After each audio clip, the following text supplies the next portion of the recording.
Welcome back to Bay Area Focus. Faye Zenoff is Executive Director of the Center for Open Recovery, joins me now. Thanks for coming on the show. My pleasure. All right, so Open Recovery, the organization has been around 59 years, but you went through a whole rebranding. That's right. In the last 6 months, That's right, that's right. So we have been called the National Council on Alcoholism and Other Drug Addictions Bay Area. And our purpose over the last 6 decades nearly has been to educate and support people to find and maintain recovery from addiction. In the last 20 years, as you know, there's been a huge growth of number of organizations that are helping people stabilize, sort of short-term stabilize from addiction. So we decided to shift our focus to later on the continuum, to support people to maintain their recovery from addiction. Because right now, as you know, that there's a sort of a crisis of people going in and out of recovery because of the model of care is short-term, and we know that recovery is lifelong. So it's been around for almost 6 decades now. Yeah. How did it first get started? Oh, it's a great question, great story.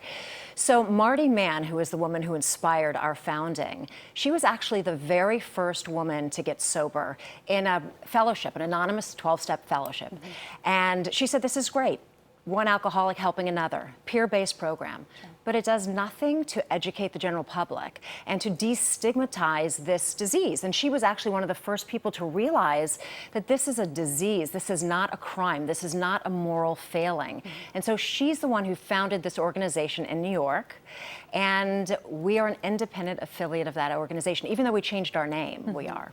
But it educates the people who are going through recovery, but also educates people who are surrounding them as well. That's right. So right now, there are 23 million people who are in recovery from addiction across the country. But because of anonymity and because of stigma, more importantly, nobody's talking about recovery. Even the media talks about, look who's overdosing, look who's dying, driving drunk. But the best story is look at all the people who are recovering from addiction, who are living productive, healthy lives. That's a success. That is success. And you know, there are walks for breast cancer and walks for many, many diseases to find a cure. And so we're actually hosting the very first event to celebrate and bring attention to the recovery that's possible in addiction. And we at the Center for Open Recovery, we don't champion any one path. We're not affiliated with any fellowship or program. We support all paths.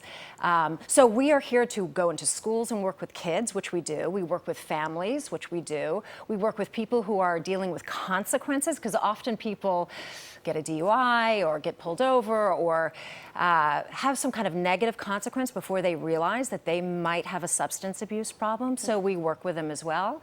But we also work with families, because addiction is a family disease. It impacts everybody. So there are just as many people struggling with addiction. 10% of children live with a parent who has a substance abuse problem. Wow.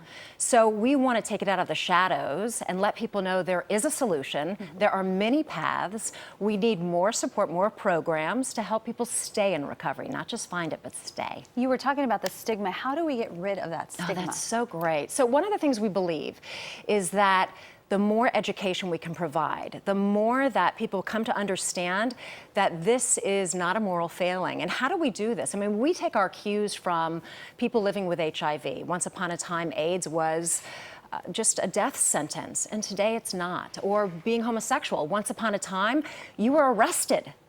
Today, because of courageous people came forward and said, I'm a person, Faye, I'm a person in long-term recovery, and what that means for me is that I haven't had a drink of alcohol or used a drug, illegal or illegal, to self-soothe in over 8 years. And so what that means is I can show up, I can self-soothe, I can use other tools when I'm struggling, when I'm having a bad time, or when I'm having a great time.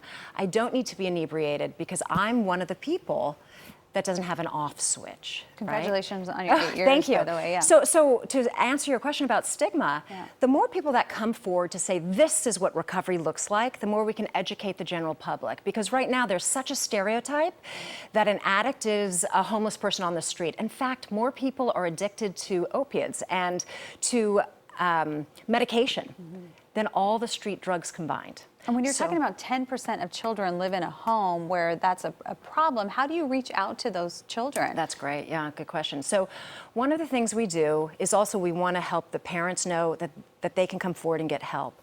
But we are working in schools, and right now the school systems don't have the resources to pay for that. So we come into schools, we work with families and children, grades 4 through 8, and high school kids, and we teach them self-regulation. So instead of emulating a parent who might pick up a bottle or pick up anger or pick up violence, we teach children how to self-soothe and turn to other resources. And quickly before we go, you have an event. Oh yes, great. So May 1st, it's the first Northern California event to celebrate recovery from addiction. And it's a health and wellness day. May 1st, you can come to this before Yerba Buena, excuse me, which starts at 1. Ours starts at 9 a.m. It's a 5K walk run at Chrissy Field, yoga, music, refreshments, art, and it's a family program. Okay, well, thanks so much for coming on the show. For more information on the event and also for the Center for Open Recovery, just log on to openrecoverysf.org. That's it. Have a great day, everyone.